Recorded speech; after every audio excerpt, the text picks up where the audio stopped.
Ladies and gentlemen, welcome to my YouTube channel, and in this video today, we're going to discuss skills that every PR professional needs. Today's video particularly discusses project planning.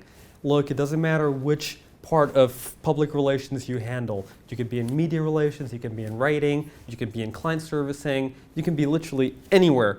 Project planning is something that you'll need in some way, shape, or form.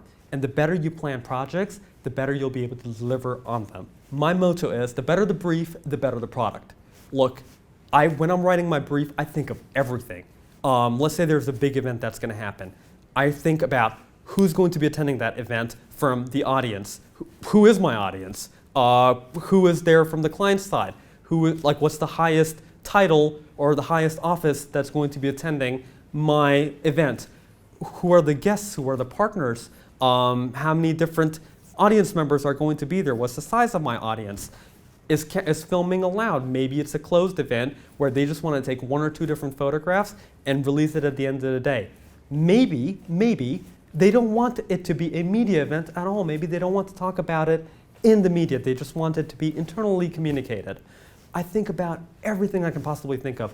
I even think of budgets. I think of the project checklists. I think of branding. I think of whatever needs to be done, because the more I think about it in advance, the less I have to worry about on the day. Some other questions that I think about is, for example, is there parking? Now you might be thinking, look, what does parking have to do with public relations? I'll tell you what. Let's say parking is hard to find. Rest assured, there will be people who will complain on social media about the quality of the event you were able to pull off. If people park in the handicap section, that is something that if it goes on social media, it will become viral. I often also think about the presentation that is going to be displayed on the screen.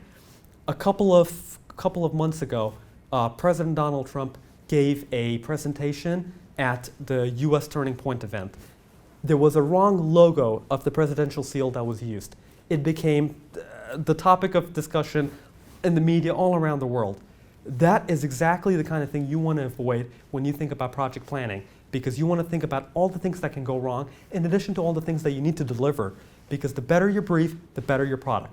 After I've developed my product brief, after I've developed my event brief, after I've thought about what the KPIs of success look like, I begin delegating. I take a look at my team, I take a look at their skill set, and then I begin taking a look at what will be done by whom and who can do it the best. Throughout the execution phase of the project, I keep a close eye on the team, I keep a close eye on the deliverables.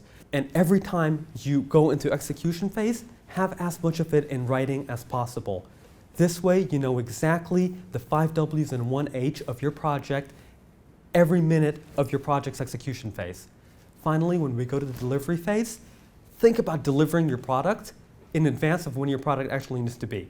So for example, if there's an event, think about what that event would look like in practice a week before it actually happens, a month if possible before it happens.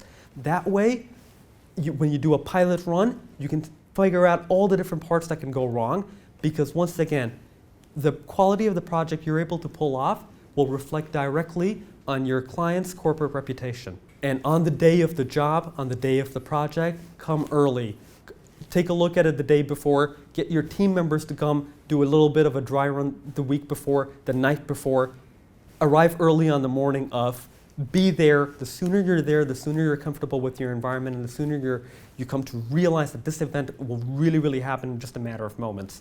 So the sooner you're there, the sooner you're in it. And that is one of my top ways of staying on top of project planning, and that is one of the skills that every single PR practitioner needs, irrespective of what their project is. Thank you for watching. Folks, I post new content regularly, so please remember to subscribe and like my channel if you want to put a PR spin on your future in the communications game.